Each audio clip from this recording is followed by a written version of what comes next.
안녕하세요. 오늘부터 오클로 바로 알기 시리즈를 시작합니다. 총 4편으로 기획됐고요. 오늘 그 1편은 기초 중의 기초 DOE 파일럿 프로그램이 도대체 무엇인가 부터 제대로 짚고 넘어가겠습니다. 이걸 모르면 오클로 투자 테시스의 절반은 모르는 거나 다름없습니다. 지금 바로 시작합니다. 미국에서 원자로를 짓고 실제로 운전하려면 원래 NRC 즉 원자력 규제위원회 라이센스를 받아야만 합니다. 그런데 이 과정이 얼마나 걸릴까요?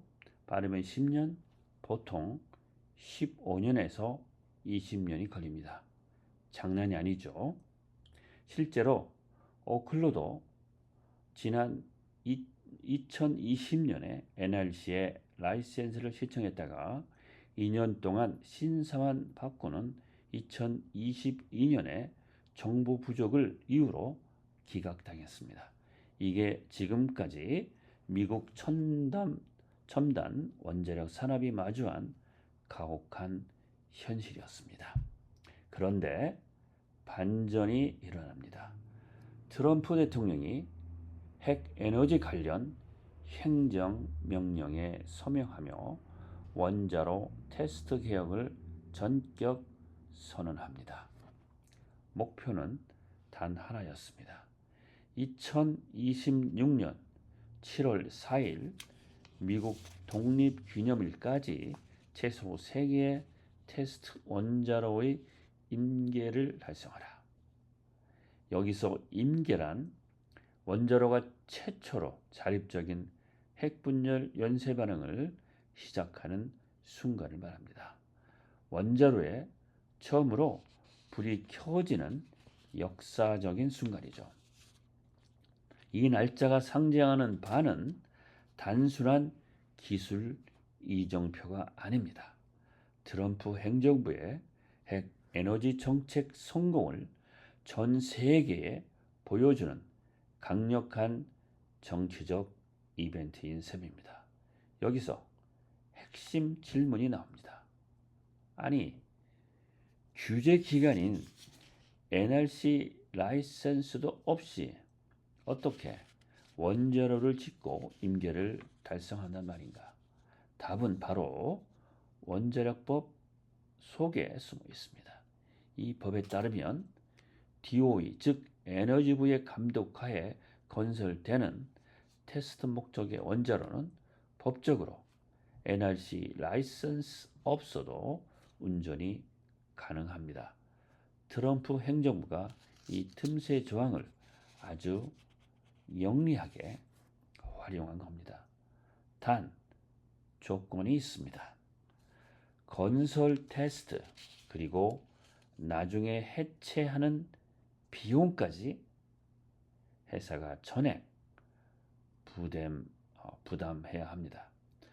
정부는 돈을 주지 않습니다.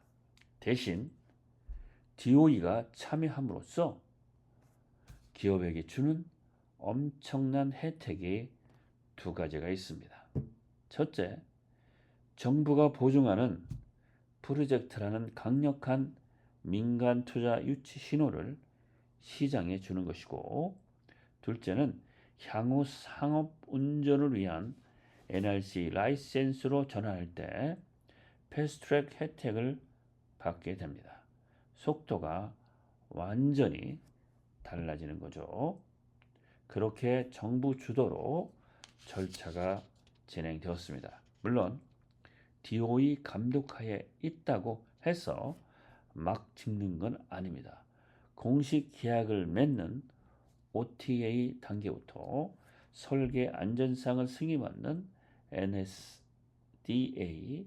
예비 분석인 PDSA, 그리고 최종 승인인 DSA까지 총 4단계의 철저한 승인 절차가 존재합니다. 그런데 놀라운 것은 오클로의 연료 제조시설 NSDA는 단 2주 만에 승인이 났다는 점입니다.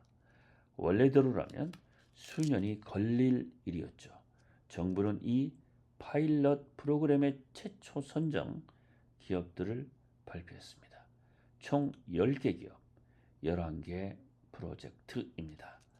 알로 아토믹스, 안타레스 니클리엘, 디피션 등 내노라 하는 기업들이 참여했는데, 보시다시피 이 쟁쟁한 기업들도 각각 딱 한 개의 프로젝트 씩만 배정받았습니다. 그런데 보십시오.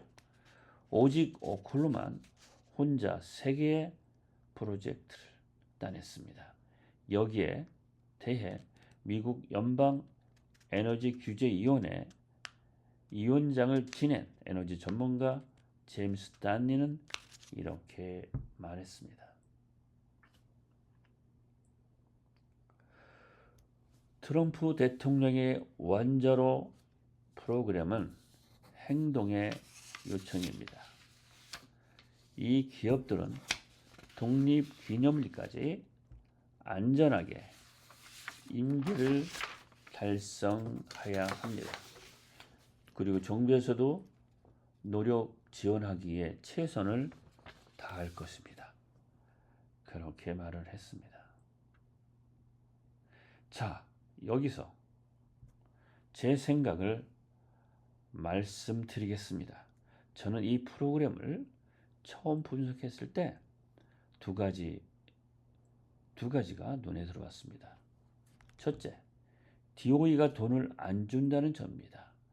자기 돈으로 짓고 정부가 인증만 해주는 구조입니다.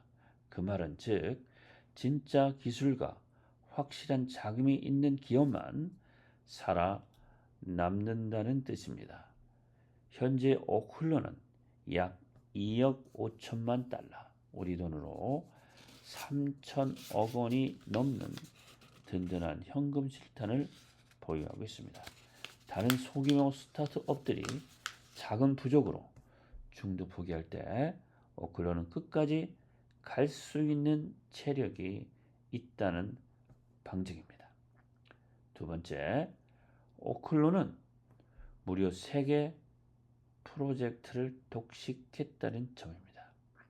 이건 단순히 회사가 욕심이 많아서가 아닙니다. 미국 정부가 오클러의 기술력과 실행 능력을 그만큼 압도적으로 인정했다는 강력한 신호입니다.